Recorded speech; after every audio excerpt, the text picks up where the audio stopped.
My name is Daniel Mwimi. I work at Kenya Methodist University at the main campus. The main campus is at Meru County. I work in the Directorate of Virtual and Blended Learning, which we call the Digital Campus here at KEM. The way lecturers or instructors have been teaching has not changed over time. The basic concept is that you have an instructor and you have learners that need to be taught. So at KEM, we've invested in what we call a virtual learning environment, which ensures that students are able to learn both online and in class. So this virtual learning environment consists of two components. There's a student information system that deals with registration, admissions, cuts, registrations, graduations, and so on. And then we have the online classroom that is based on a learning management system. So this learning management system now takes the student from the physical class into an online class, which now we call the digital campus.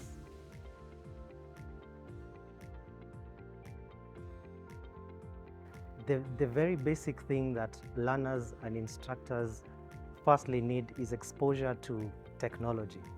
There are very many students who come to the university and see a computer for the first time and see a smartphone for the first time. So I believe the gap is in exposure to technology, where now students and even lecturers, the lecturers who've been teaching their whole lives with paper materials, they do not know how to use projectors, they do not know how to use computers, and then they come to a university like ours and we have to train them. So we've taken time as a digital campus to make sure that they are well tooled and they know how to use this, which might look as very basic or very simple equipment to the person out there, but we need them to know how to use a computer, how to use a smartphone, in order now to use it in class, in order to use it for research, in order to use it for learning.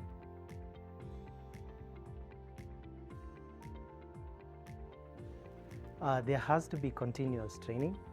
You have to ensure that your lecturers and your students have access to equipment, and they need to know how to use that equipment. They need to have access to software and need to know how to use that software. When students come to KEMU, for instance, we take time to take them through an orientation. So they need to know how to use the systems that we have in KEMU, both for registration, basic things, and also for learning. Same for lecturers. When a new instructor reports to the university, they have to be trained. They have to be shown how to use this tool, which might seem the same or different from what they've been using before, but how is it customized to their usage at the university?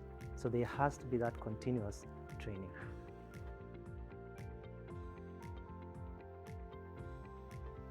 As an institution, we also have to keep looking forward. And whatever might seem sufficient today would not be sufficient tomorrow. And this was exposed a lot when COVID hit, because many institutions had not really invested in technology and had to shut down for a period of time. Lucky for us, we had invested in some bit of technology that allowed us to continue learning during that period when everyone was at home. But we have to continuously invest, especially in storage, which now unfortunately is very expensive. Storage, when you're thinking about computer terms in terms of where to put your data in, would cost you in the millions of shillings. When you're thinking about data centers that have to be maintained and they have to be kept up throughout the year, throughout years. So what we need as a country is to invest in technology and invest in storage that would be cheap, so that institutions are able to get access to what we'd call the cloud.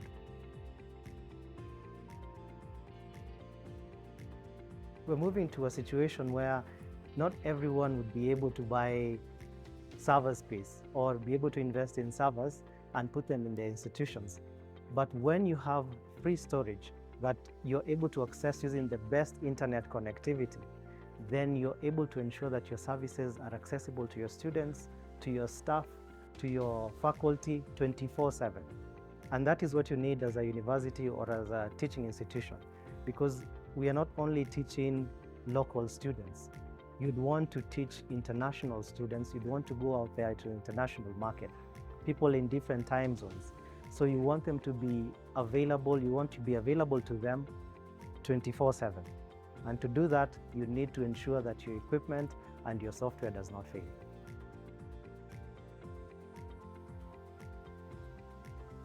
This is a lovely experience, but I'd like to ask that our nation and our county invests in educational institutions and especially in educational technology. Today, the world's technology is changing very quickly. What you might think that happened last year could be very relevant tomorrow. Right now, people are talking about artificial intelligence, generative AI. We are having discussions in the university about whether this can be used in research, whether it can be used in class. Is it same as cheating? Is it same as plagiarism? Or can it be called original work?